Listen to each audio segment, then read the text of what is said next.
Le regroupement Lavallois pour la réussite scolaire, ça inclut plusieurs institutions scolaires, notamment le Centre de services scolaires de Laval, le Collège Montmorency, le Carrefour Jeunesse-Emploi de Laval et les bibliothèques donc, de Laval qui collaborent dans un contexte d'une campagne régionale Lire, ça se vit. On veut encourager donc la lecture chez les jeunes adultes. C'est un projet collaboratif aussi qui donc s'appelle Lire, c'est construire et se construire. Et ça donc inclut plusieurs démarches en ce sens. Elle est justement chargée de projet pour ce regroupement Lavallois pour la réussite éducative. Madame Geneviève Duval qui est avec nous par le truchement de la technologie de façon virtuelle. Merci beaucoup d'être avec nous, Madame Geneviève Duval. Merci de me recevoir. Ça fait grand plaisir. Expliquons ce que c'est tout d'abord, ce projet, cette campagne qui est menée actuellement. Oui, donc la campagne Lire, ça se vit, c'est vraiment une campagne régionale qui regroupe plusieurs partenaires et avec différentes thématiques. Et dans la thématique construire, en fait, on s'adressait principalement aux jeunes adultes. Donc, cette année, avec la pandémie et tout ça, on sait que les jeunes adultes ont été particulièrement touchés là, avec l'étude qui est vraiment juste en ligne ou presque et qui ne peuvent pas, en fait, voir ni d'amis, ni...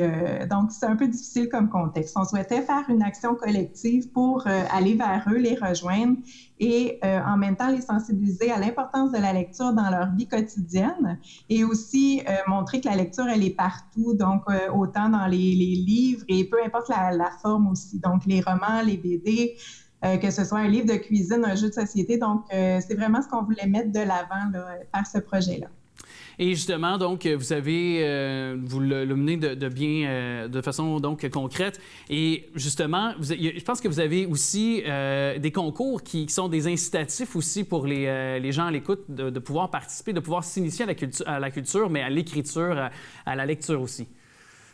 Oui, exactement. En fait, c'est vraiment un projet à la base, mais pour mousser justement la participation et rendre ça plus intéressant pour les jeunes participants, ce qu'on souhaitait, c'est en faire un concours. Donc, automatiquement, les gens qui participent sont inscrits. Il y a plusieurs prix à gagner, un fauteuil poire, entre autres, une carte cadeau de 100 $ à la librairie Martin, une sélection de jeux de société, un abonnement à Audible pour des livres audio et aussi une carte cadeau là, pour l'achat de magazines, donc au choix du participant. Et est-ce que vous remarquez peut-être un portrait qui a changé avec les années du lecteur, de la lectrice? Est-ce qu'il y a des intérêts nouveaux? Est-ce que également la façon, compte tenu qu'il y a des tablettes maintenant, il y a différentes façons de lire, est-ce que quand même le livre papier physique demeure encore aussi la façon de lire la plus aimée, la plus anticipée aussi chez les lecteurs, les lectrices?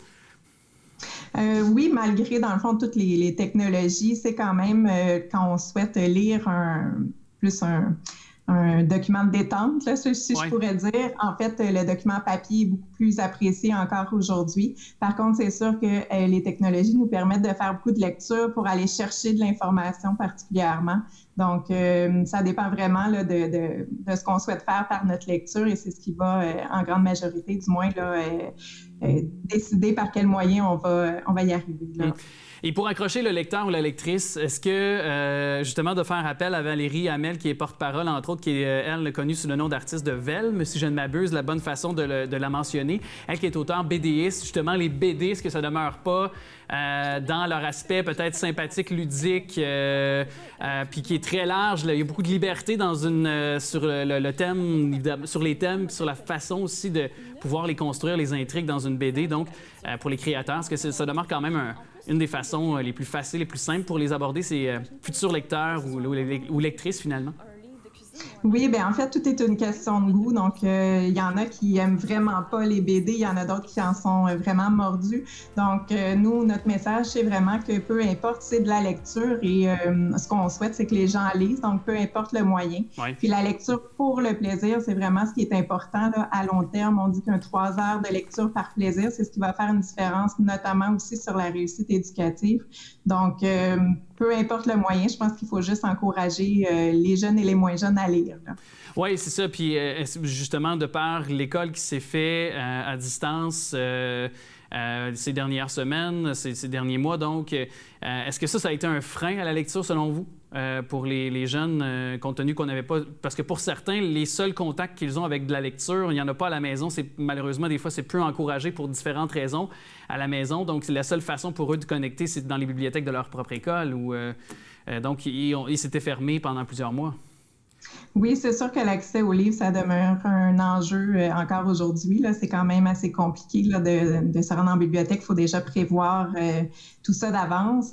Donc oui, pour certaines personnes, c'est vraiment un enjeu. Par contre, on avait plus le temps. Donc, j'imagine que pour certaines personnes, pour qui l'accès aux livres était plus facile, en fait, ça peut être...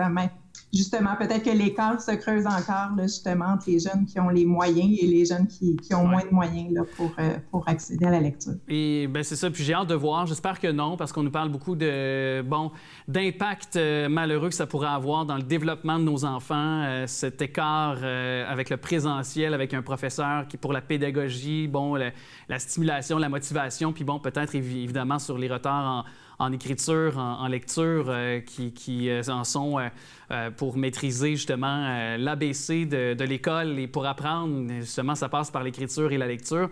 Et puis, justement, est-ce que pour vous aussi, parce que je regardais des chiffres qui sont quand même assez incroyables, parce que les chiffres de bibliothèques, plutôt de librairies pour la vente de livres, ont explosé toutefois ces derniers mois.